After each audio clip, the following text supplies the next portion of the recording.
അപ്പം മക്കളെ ഇത് ഈദിൻ്റെ വിശേഷം തുടർന്നുകൊണ്ടിരിക്കുന്നത്. ഗോക്കപ്പൻ്റെ പിള്ളേരോടൊക്കെ കുറച്ച് നേരം കളിച്ച് കഴിഞ്ഞപ്പോൾ ഞാൻ നേരെ അടുക്കളയിൽ ചെന്നപ്പം കാണുന്ന കാഴ്ചയാണിത്. എന്താ ഒരു ടൈമിങ് അല്ലേ. നമ്മുടെ ഫാസിക്കുഞ്ഞ ചെമ്പൊക്കെ പൊട്ടിച്ചിട്ടുണ്ട്. അടുത്ത് നിന്നപ്പം ഒടുക്കത്തെ മണമായിരുന്നു കേട്ടോ.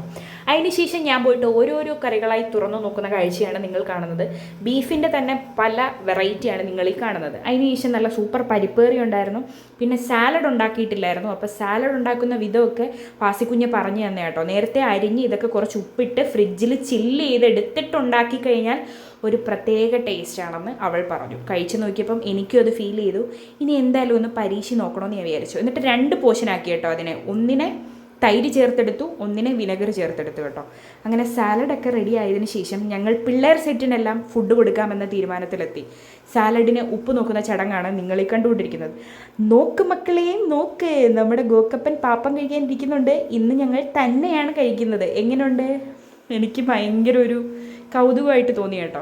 അവൻ തന്നെ കഴിക്കാറുണ്ട്, എങ്കിലും ഇന്ന് കഴിച്ച് കുറേ ചോറ് ഉള്ളിൽ തന്നെ പോയെന്ന് എനിക്ക് ഫീൽ ചെയ്തു കേട്ടോ. അത് ഈ സൈനുക്കിളിരുന്ന് കഴിക്കുന്നുണ്ട്, ഐബുക്കുട്ടൻ കഴിക്കുന്നുണ്ട്. അപ്പോൾ പിള്ളേർ സെറ്റിനെ എല്ലാം കഴിക്കാൻ കൊടുത്തിട്ട് ഞങ്ങൾ അമ്മമാരെല്ലാവരും നിന്ന് കഥ പറച്ചിലായിരുന്നു കേട്ടോ. എന്നിട്ട് ഈ ഗോക്കപ്പൻ എനിക്കൊരു വാ വാരിത്തരാനൊക്കെ എന്നെ വിളിച്ചു.